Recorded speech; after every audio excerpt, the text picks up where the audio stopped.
because umeunga mzee Raila mkono, hajafaulu. Lakini akitumia kura zenu, he has bargained his way to government every year. Na akienda anaenda peke yake. So nyinyi mnasukuma yeye anakuwa number 2, using the vote of the Western people.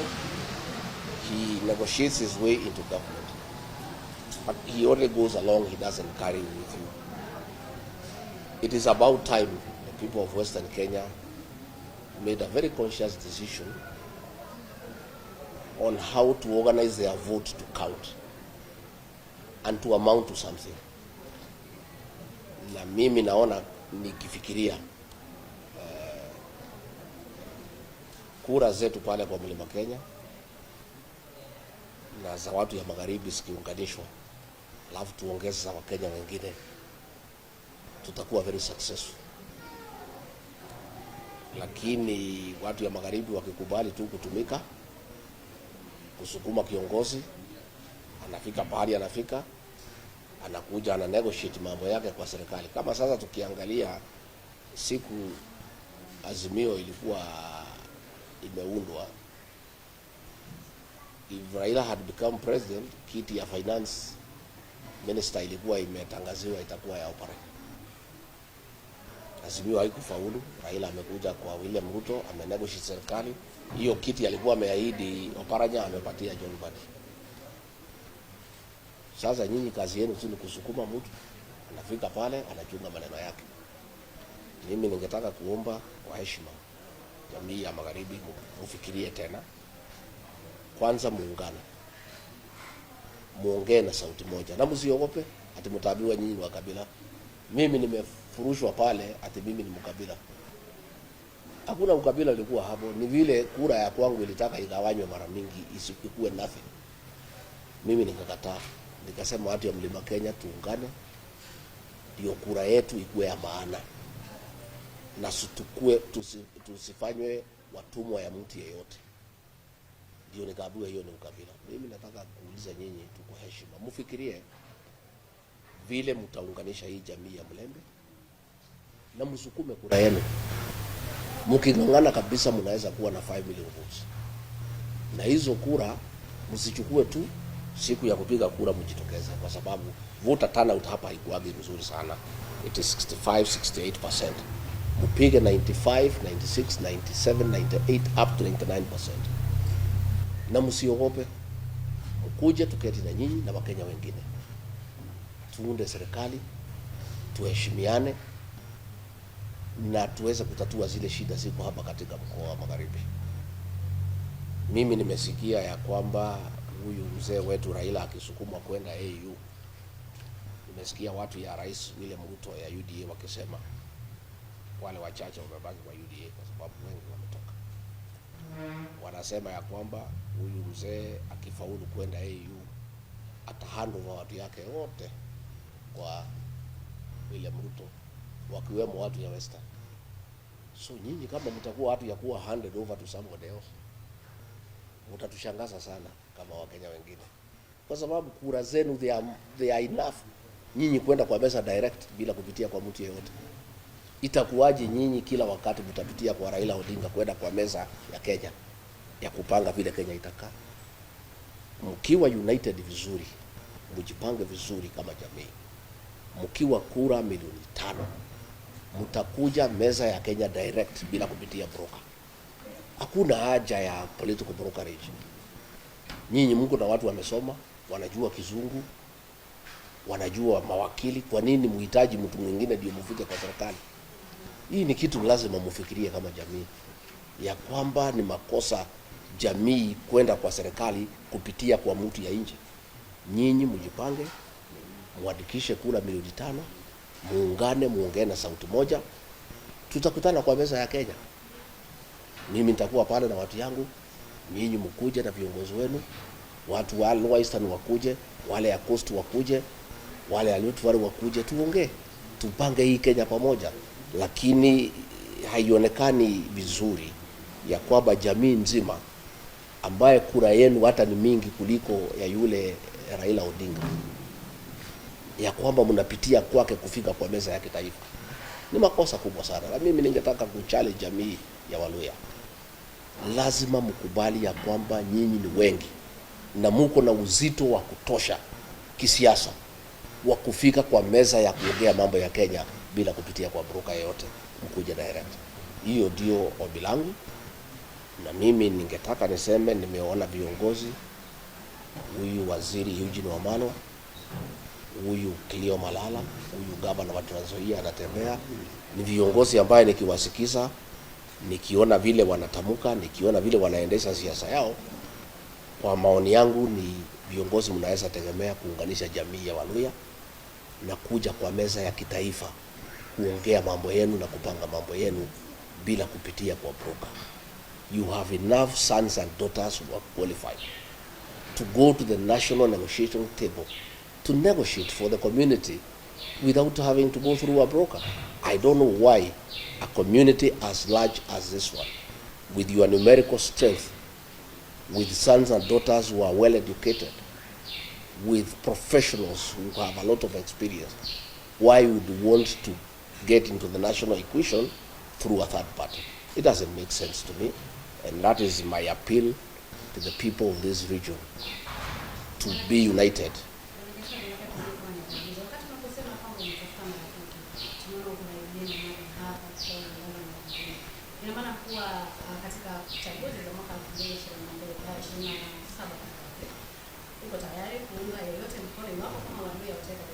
Si ndio?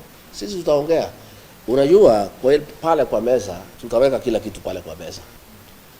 Na watu ya Western, for them to have meaningful impact, first you must be united. Na msikubali. Why do you want to come through somebody else on the national table? Are you lesser? Are you the sons and daughters of a lesser God? Why would a community with 5 million votes go through a third party to go to the national negotiation table?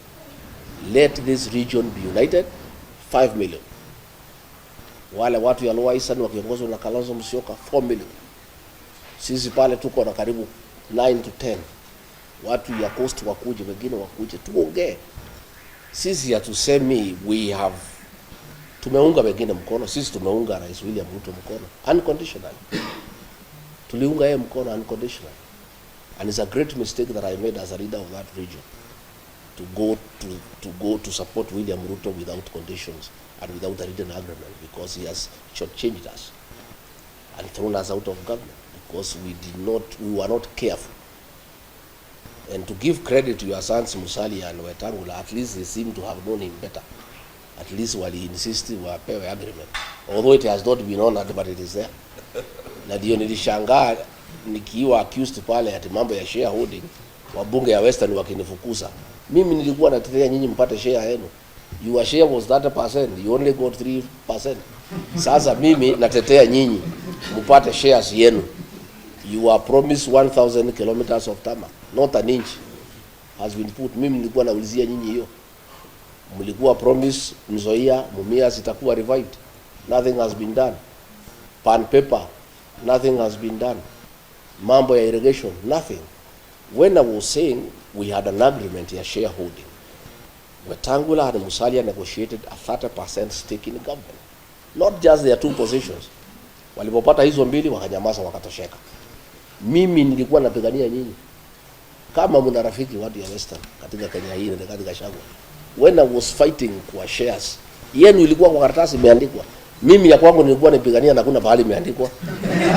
Ndio nilikuwa na shida mingi sana na William Ruto, kwa sababu ananiruka ile tulikubaliana a gentleman's agreement. Lakini yenu is written, and I want to challenge Musalia and Wetangula. The 30% that was negotiated for Western Kenya, fight for it. Don't be cowards. It is there, it is written. So kama mna rafiki mnaweza tegemea kwa hii Kenya ndio Gachagua. I meant well for this region. Sasa wabunge wenu wakaambiwa ati mimi ni mkabila nauliza shares. Na ile shares nauliza ni yenu. Ile mimi nauliza yangu is not written anywhere. Rais anaweza ruka ama asiruke, lakini yenu haiwezi rukwa. So we are saying, let the Luya nation be united. And I have told you, I have seen brilliant sons of this land, the Honorable Eugene Wamalwa, the Honorable Cleo Malala, Governor Tebea and others. Please back them up by being united. Because if you are not united, they cannot be strong in a negotiation. But if they come fragmented, you can't make an impact. And that is why, for the longest, kura yenu yote imekuwa kwa mtu mwingine ndio ana negotiate naye. Raila ametumia kura yenu hapo kwa serikali, anatumia kura yenu anaenda AU. Kila wakati ametumia kura yenu. Why can't you just use your vote to negotiate directly? Mkuje muongee na wengine. So tafadhalini, let the community be united. Let the leaders who have shown they mean well for the community take the lead. Come, let us talk people who are like-minded and who mean well for this country. My name is Douglas.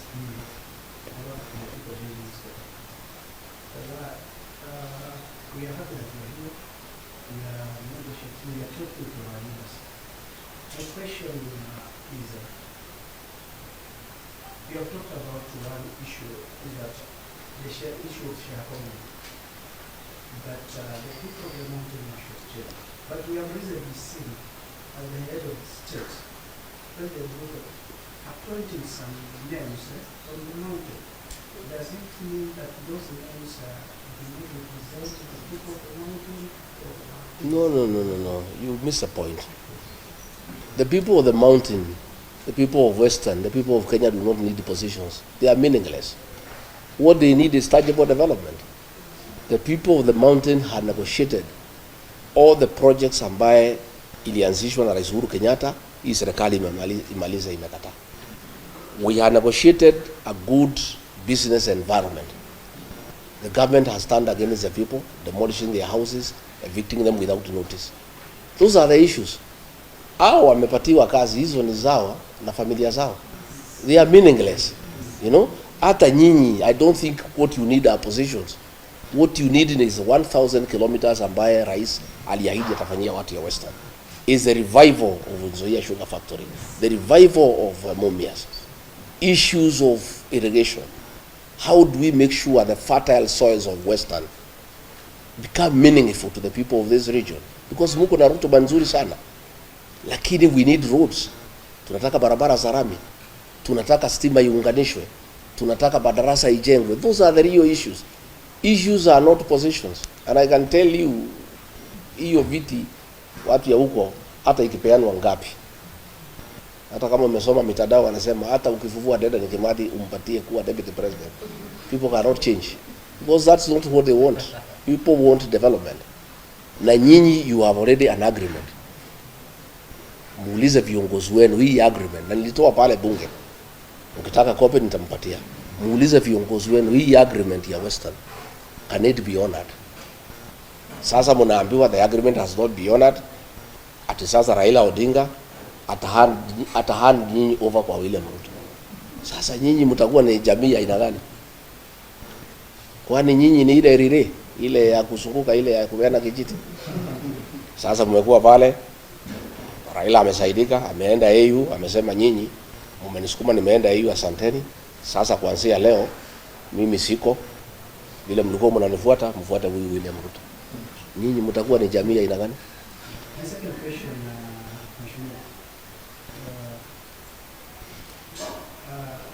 I've seen one of the party leaders,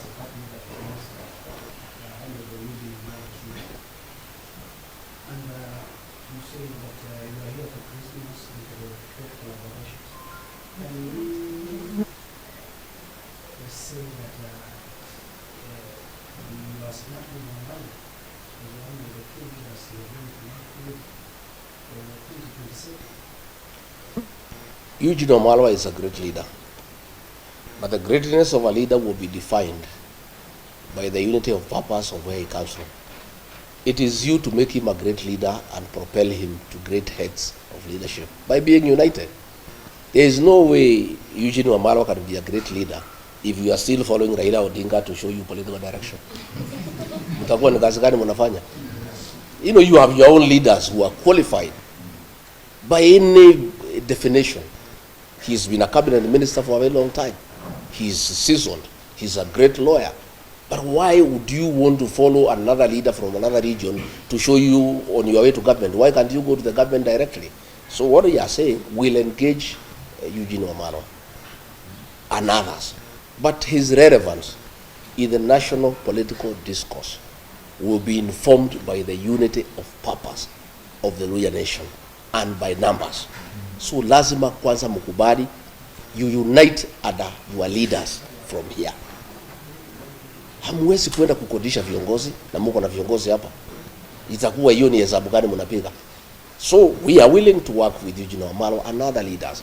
But it is the responsibility yenu kama jamii kupatia yeye nguvu na kumpatia yeye ile weight ya kuja kwa meza na kusema basi mimi nimekuja niko hapa 5 million. We want you to back me to be president. This is what I have brought on the table. And these people are united. But if you are not united behind that leader, how will he negotiate with other leaders from other regions? And that is myself the battle that I had with President William Ruto. Because alitaka katakata watu yangu into smaller units. You know? Anaweka Mount Kenya East hapo, anaweka hapo kando, anachukua Murang'a, anaweka hapo. Nikamwambia haiwezekani. Sisi tulikupatia kura when you are united. If you want our votes, we'll give you when you are united. Anataka akatakate ndio atukalie, atutawale, tukue watumwa wake. Hatuwezi kubali. So nyinyi na nyinyi, it is a time also to liberate yourself from the politics of Raila Odinga as a community. I'm not saying you cannot work with him, but why don't you first unite as a region? And if you have to negotiate with him, you negotiate from a position of strength as a community. But you cannot be under him. It is not possible. And that is what I refused President William Ruto. He wanted to be the leader of the Mount Kenya region. I said, you are the president of Kenya, lakini kwa jamii, there are leaders there ambaye utafanya kazi na hawa, but huwezi kuja direct kwa hawa. Lazima ukue na hao wamejipanga vizuri, ukitaka kuongea na hao uongee na jamii ambaye imeungana. And he did not want that because he knows when we are united, 8, 9, 10 million votes, we are very strong. And it is not possible to shortchange us. So you, as a region, please be united and have your own identity as a region. Na msiambiwe na watu ati ni mambo ya Kenya, ati ni ukabila, oh, we want all Kenyans to be united. You know, when I have listened to the president, when he's talking about Kenya being united, what he means is Kenya being united behind him. That is what he means. Hii akiongea ati mambo ya Kenya kuungana, what he means is behind him. Kenya is not at war with anybody. All communities are working together. The people of Mlembe and others, we are friends. There is nothing to unite us. It's you to unite as a region so that you go and engage other regions who are also equally united. So, kibarua iko kwenu, my friend from the people. As you speak, do you think that the mountain is one? Because most of the political analysts have said that the mountain is divided. Most of those analysts are not from that region. They don't understand that region. That region learned bitter lessons in the year 1992 and 1997, when, out of lack of experience, we fell into the machinations of President Moi and divided the region, some people behind Kibaki and others behind Matiba, and we lost. Since the year 2002, we have remained united all the time, and that is why we are always in government. And that is why we are going to be the next government. The mountain is one. In fact, we have even now, the Kamba people have come in as Mount Kenya South. The mountain is getting larger. Na tunataka hata nyinyi watu ya Mlima Elgon pia tuungane. You know, tukue watu moja so that we can make progress. You know, so those are people who are wishing that the mountain is divided so that they can manipulate us politically. I can assure you they will be sorry, they will be ashamed. The mountain will vote in one basket. To a man, 99% they'll vote in one basket. Hiyo ingine ati kugawanya, you can divide leaders. Those leaders ambaye wanatumika na rais kugawanya watu ya mlima, none of them can go home for Christmas. That tells you.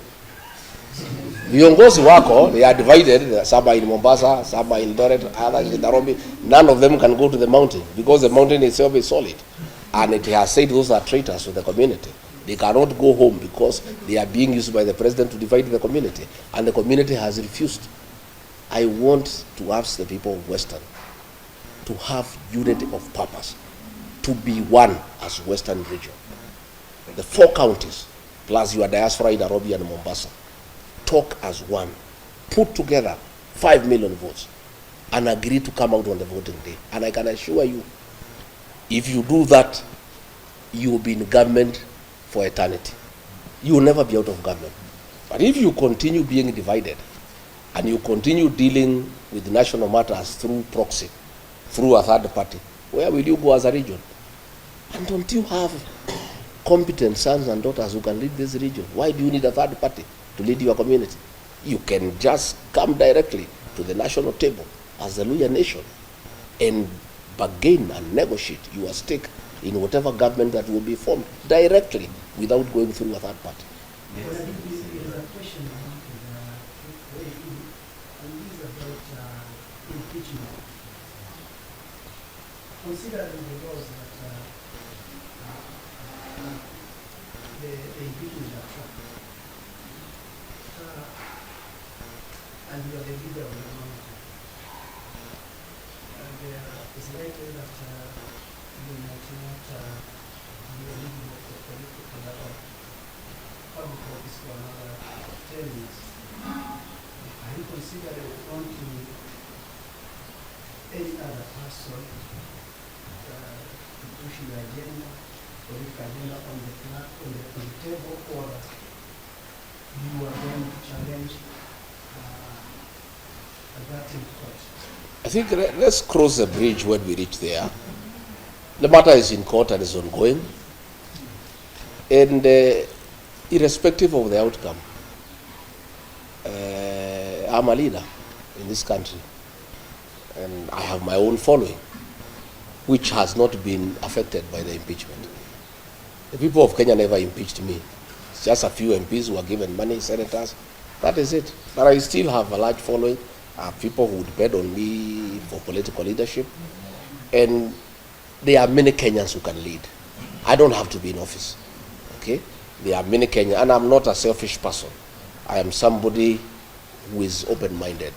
What we want is the best for this country. And we have many leaders, including the ones from Western Kenya, who can lead this country. You know, and we cannot, I don't want to say what will happen in court. We have a court case, and we think the court will give us justice that is favorable to us. But it doesn't matter whatever it is that we are talking to the people, and the people are listening to us. And they are not listening to me because I am in office. I am not in office. They are listening to me because I have something to offer. You know? And if I was as useless as the ones we pitched us wanted us to be, they will not be following me all over and disrupting my meetings. If you look at newspapers and the social media, all the government people, they just talk about me every day. Much more than they were even talking when I was in office. Which means I have something to offer, and I have some significant contribution to make to the politics of this country. So we'll continue engaging. Yes, Yeah.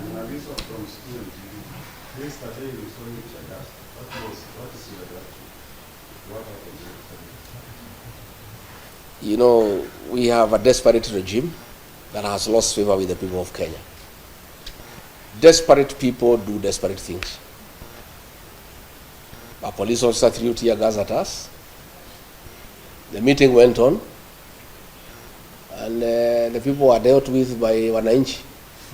You know, Wananchi are protecting our meetings. Our Wananchi will not allow that kind of nonsense anywhere. So the meeting still went on. Nothing stopped the meeting. These are just desperate people. They have nothing to offer the people of Kenya.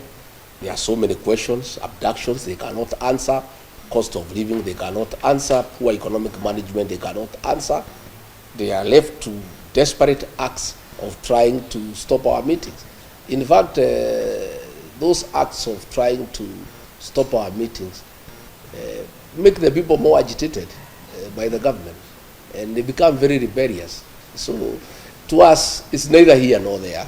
It's just an act of desperation by a regime that has lost credibility, that has lost legitimacy, that has lost the goodwill of the people of Kenya. And when people are desperate, they are allowed to do desperate things. Excellency, there are those who say that the attacks are planned by the people so that we can keep sympathy. Do you want to believe that kind of thing? Do you want to believe anything this government is saying? They say there are no abductions. President said more than 5 times there are no abductions. He seems to have changed his mind and said he is going to stop the abduction. So if he is going to stop the abductions, who was doing them? Do you believe anything these people say? These people will say anything. They are not believable anymore. People are tired of lies, you know, and everything is there. It's on video. People can see what was happening. A fellow was arrested last night. The Inspector General of Police ordered that he be released unconditionally because they were behind it, and he's a police officer. But those are desperate acts. They change nothing. They just pick the people more a burden. Just on that, you have been claiming that is in the after your life. Who else do you think will be after my life? The answer is you all know the answer. I did not add anything more. On matters of action, you had said that you're going to release a dossier. Yes, I said they need to dismantle that unit. I didn't want to name the building because there are people there doing businesses, and you'll be putting that building and the people in that building into danger. I'm giving the government time to dismantle that unit on the 21st floor of that particular building. I said the officer is called Abel. He is a cousin to somebody very senior in this administration. The cousin now knows that we know him. So I have a feeling, I'm not sure, that the decision by the president to admit that the abductions and he'll stop them are quite informed by what I said, because we are getting nearer to the truth. So, but since the president spoke now, it's almost 64 hours. The people have not been released. We would like these young people to spend the new year with their families. So, Mr. President, you said utakomesha, lakini hawa watoto bado hufika nyumbani. Order their release from wherever they are. Waende nyumbani, wakae na wazazi wao, washerekee mwaka mpya. You know, the parents are in anguish, they are in agony. Kusema utakomesha is not enough. You need to actually do it by having those young people released. And as I said, it doesn't matter how many people you abduct, it doesn't matter how many meetings you disrupt, unless the president deal with the issues that have made the people of Kenya very angry, he's wasting his time. Even if you abduct the whole country, as long as those issues are outstanding, and they have everything to do with poor economic management, theft of public funds, corruption, state capture, and lack of respect for the people of Kenya. Hii kutukana watu wa Kenya, kusema wako na mapepo, calling them stupid, those are the issues that you have to deal with. Even if you abduct young people, it will not solve any problem. It will not. Maybe your excellency, my name is Nina Yusuf, maybe I have a question about abduction. And you see, not only many people who are lost confidence in this regime that you had before. And you cited it here now that no one believes this guy. There is a tendency telling parents, I'm going to stop abductions, but take responsibility for your children. Do you believe the way to stop? Well, the president is speaking from both sides of the mouth. He needs to just address abductions. That is what is the work of government. How people bring up their children, I think the president leave parents to take care of their children the way they know. We don't want too much government into people's lives. The president even wants to tell parents how to bring up their children. I mean, surely, it's lack of respect for the people of Kenya. Nikosea watu heshima. Unataka kuniambia vile mimi nitalea mtoto yangu? Rais tumekuchagua utengeneze uchumi, sio kutuambia vile tutalea watoto. These children have no problem. They are just pointing out the ills in society. And let me ask the young people, let me take this opportunity when I'm here in Kakamega County to tell our children, the Gen Zs, the millennials, what you are doing is very good on social media. But it's not enough. These young people, because they have shown patriotism and commitment to liberate our country, through the power of the online space, I want to plead with them to go a step further, to take IDs and register as voters. This young generation will sort out the political problems of this country once and for all in 2027. I want to appeal to them wherever they are, that they are doing a good job. But to complete what they are doing and to make it meaningful, we need regime change. And that will come through the ballot. Much as they are doing a very good job on social media, on the X space, much as they are doing very good on TikTok, that is only a certain percentage. But the real job to liberate this country and bring good governance will take place in August 2027. And the young people, who are the majority, have a huge responsibility to sort out this country for us and for themselves, because they are the future of this country. They must register as voters, they must take IDs, and they must leave their homes by 3 a.m. on election day and queue and sort out this country once and for all. That is my New Year message to our young people. That is my plea to them, that we are very happy with what they are doing. They are very courageous, they are very patriotic, but that is not enough. They must go a step further. They must register as voters, and they must come out and join the rest of Kenyans to put a good government into office in 2027.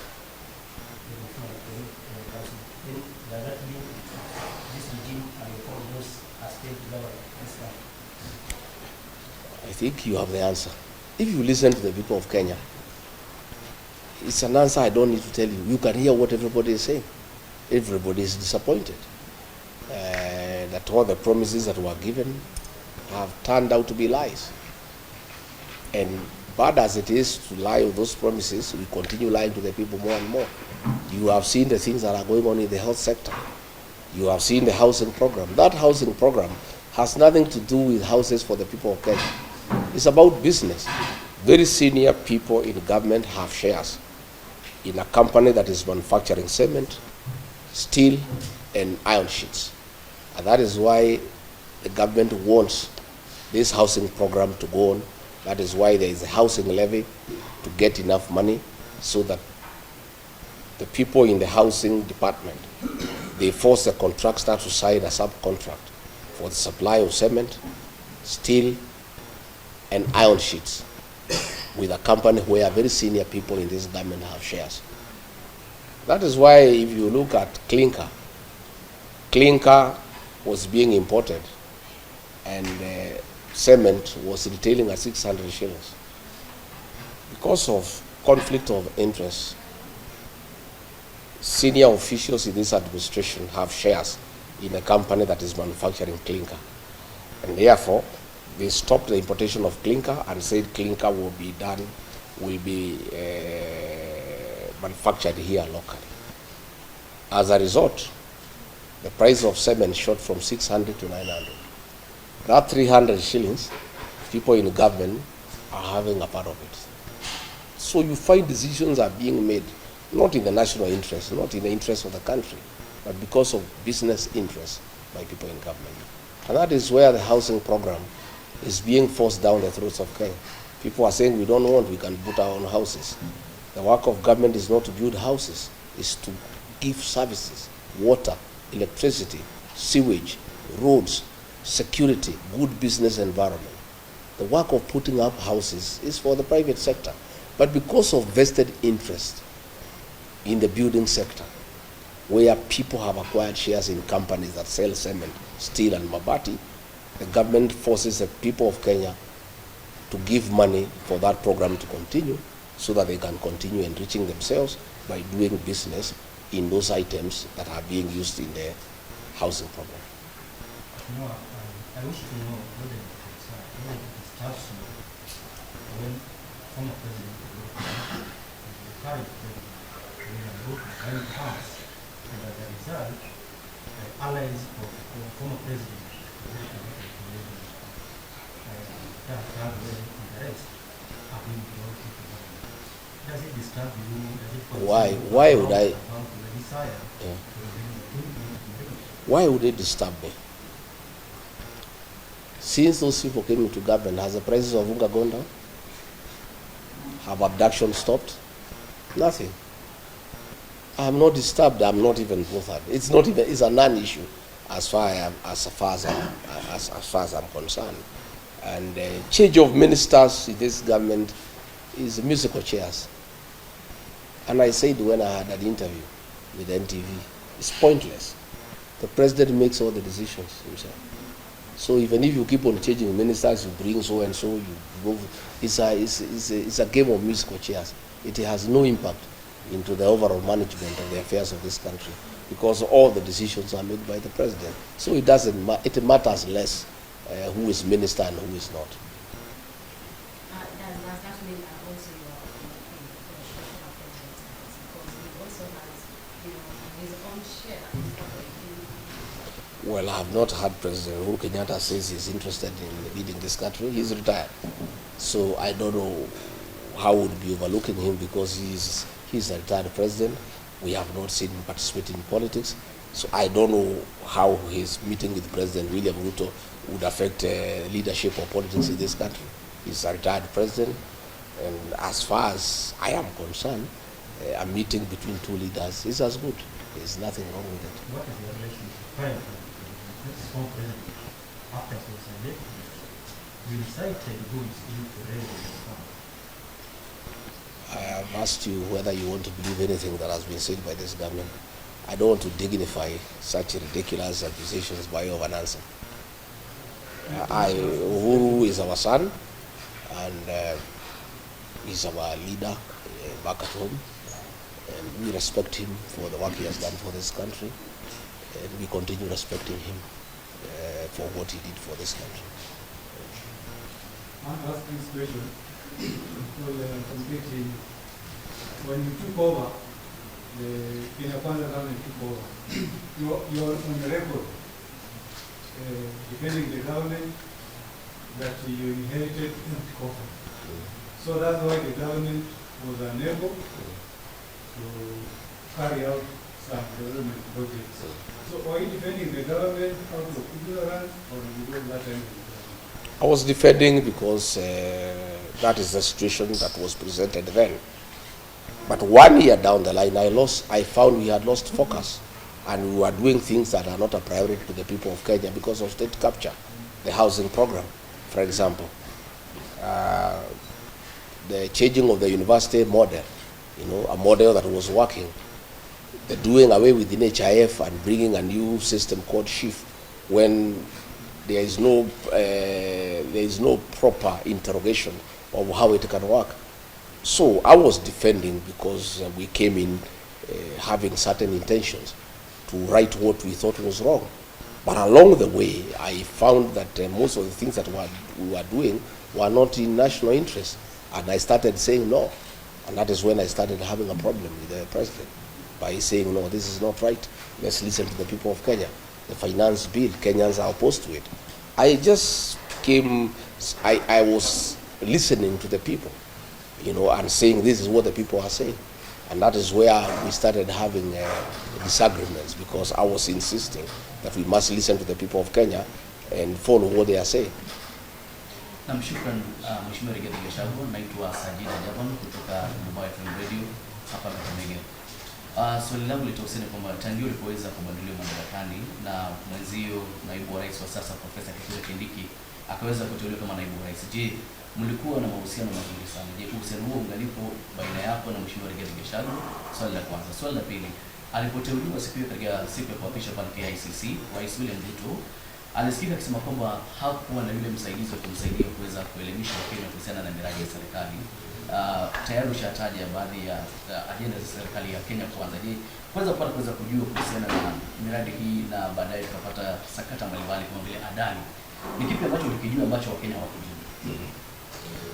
Yes, I heard the president say that he was lonely at the presidency because there was nobody helping him to defend government programs.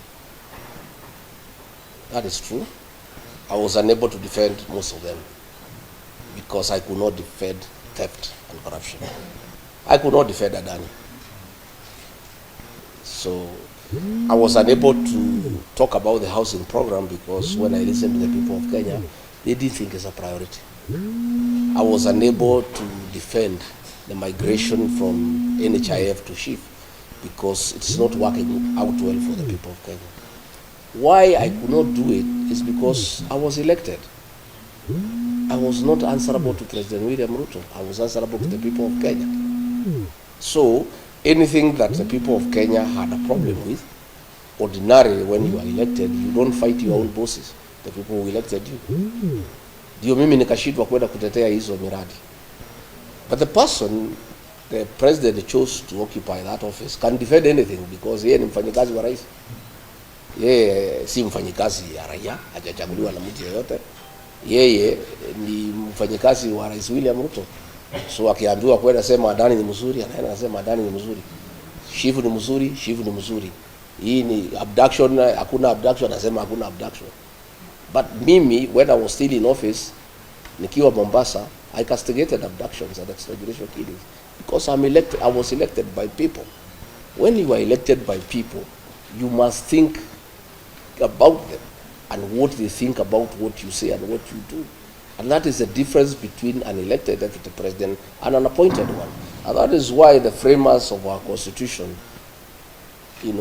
made it possible for a deputy president to be elected so that he can be talking for the people and can tell the president, no, this is wrong. But the situation we are having now, there is no difference between the president and the deputy. They are one and the same. So that was the situation. And I really asked the president to forgive me. I couldn't. I was elected, so I couldn't defend corruption. I couldn't defend things that are against the people of Kenya. There was no way I could do it. But it is not because I'm a bad person, but it's because I was elected. And once you are elected, you must respect the people who have given you the job. Mwisho kabisa, kuna hili swala ambalo wanasema kwamba kuna baadhi ya viongozi wanasema kwamba ni wakati sasa uweze kuketi chini na kunyamaza ili kuweza kuzuia baadhi ya mashambulizi ambayo yanatokea kwa sasa. Na kauli ya mwisho pia nitakuuliza kuhusiana na kuna mpango wa serikali kuweza kuleta ile vaccination ya mifugo mwaka ujao. Kauli yako. Wale wanasema ni nyamaze si wafuasi wangu, ni watu ya serikali. Watu ya serikali wanitakie vema. So ukisikia wakikwambia unyamaze, ujue unafanya ile kitu nzuri, unaendelea. Because if they meant well for me, they would not have removed me from office. Why are they bothered? If I keep quiet, I am better off. Then why should they wish me well? Yeah, I cannot keep quiet because there are many issues to talk about. We cannot keep quiet when the people of Kenyans are suffering, when our children are being abducted, when people are being overtaxed. We must speak because we are leaders. And I was not just speaking because I was in office, because I'm a leader in this country who was elected by the people. I must speak for them. Mambo ya vaccination tunauliza serikali ni sawa, lakini huwezi lazimisha chanjo kwa nguvu. Chukua muda uende ueleze wafugaji faida ya hiyo chanjo, na wakikubali chanjo itaendelea. Wakikataa, ukubali wamekataa kwa sababu ng'ombe ni yake, na huwezi lazimisha mtu kuhusu mambo ya ng'ombe yake. Ng'ombe ni yake, ndiye mwenye kununua, ndiye mwenye kulisha. The cow is this. You cannot do things by force. If you find people are saying no, don't insist. Listen to them. If they say they want the vaccination, go ahead. If they say they don't want, stop it. Kenya is a democracy, and that is why we have a constitution, and it allows people freedom of choice to decide what you want. And you cannot interfere with people's private lives. The cow is mine. I bought it. I'm the one who feeds it. I do what I want with my cow. The government cannot force me to vaccinate my cow if I am not interested, or if you are not convinced me that is the right thing to do. Ile kitu iko inasumbua Kenya hii ni kiburi. Ni kulazimisha watu. Nataka kulazimisha watu kila kitu kwa nguvu. Hiyo ni mambo ambayo yamesakadi imepitwa na wakati. Ndoa yako na Rais William Ruto wanandoa wengi sana tulikuwa tukaendelea mchana. Na baadaye kidogo wengi wakawa wanasema kwamba kile kitu ambacho kilifanya ukaondolewa mamlakani ni maandamano na jinsi. Wengi wanasema kwamba you have been behind it you have been funding Gen Z protest. Is it true? Sifikiri hiyo ni sababu ya ukweli. It's not true. I defended Gen Z when the president called them criminals, because I don't think they are criminals. I think they are our sons and daughters, and I think they are legitimate concerns. The fact that I defended them does not mean that I sponsored them or funded them, or I'm their leader. And by the way, I wouldn't mind being their leader. Politically, if the Gen Z are behind you, you are very strong politically. It's the wish of any leader in this country for Gen Zs to be behind you. So it's a good wish for me. If the Gen Z can agree to be behind me, I'll be a very happy person. They did not remove me because of that. They refused me because I refuse to support corruption. I refuse to support economic management of this country. I refuse the president to divide my region, the Mount Kenya region, for political expediency. I said he cannot divide them. Those are the issues. And I refuse to be a yes man, say yes to everything. Those are the issues. Anything to do with the Gen Z or the shareholding or his tribal, that is just talk. But the real thing is that I would not be party to some of the things that the government was doing. Asante sana. The last question, please. We've seen you in the procedure for political leaders. Is there anything in the offering? Are you going to form another political coalition? I think if you listen to me speak, I said, we are all working towards liberating this country, but every leader has a responsibility to put his people together.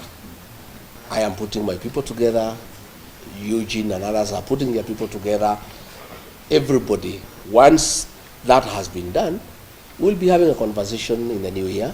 How do we now come up with a formula of how to come up with responsible leadership that will be responsive to the needs of the people of this country? So this is an ongoing conversation. It's a process. It takes time, but I can assure you that we have patriotic men and women in this country who will do whatever it is, who will sacrifice a lot to make sure that we get the right governance into place for the benefit of the people of this good country. Asante sana kwa muda wako. Asante. Tena Mlenge Nation, kile kile represented, karibu sana. Asante sana. Na mimi nimeshukuru sana, nimetakia nyinyi sikukuu njema na mwaka mpya wenye mafanaka kubwa. Na hii Western mtakuwa mkiniona from time to time. Asante. Hii ni mlima yetu. Labda mheshimiwa Eugene aseme tu jambo kama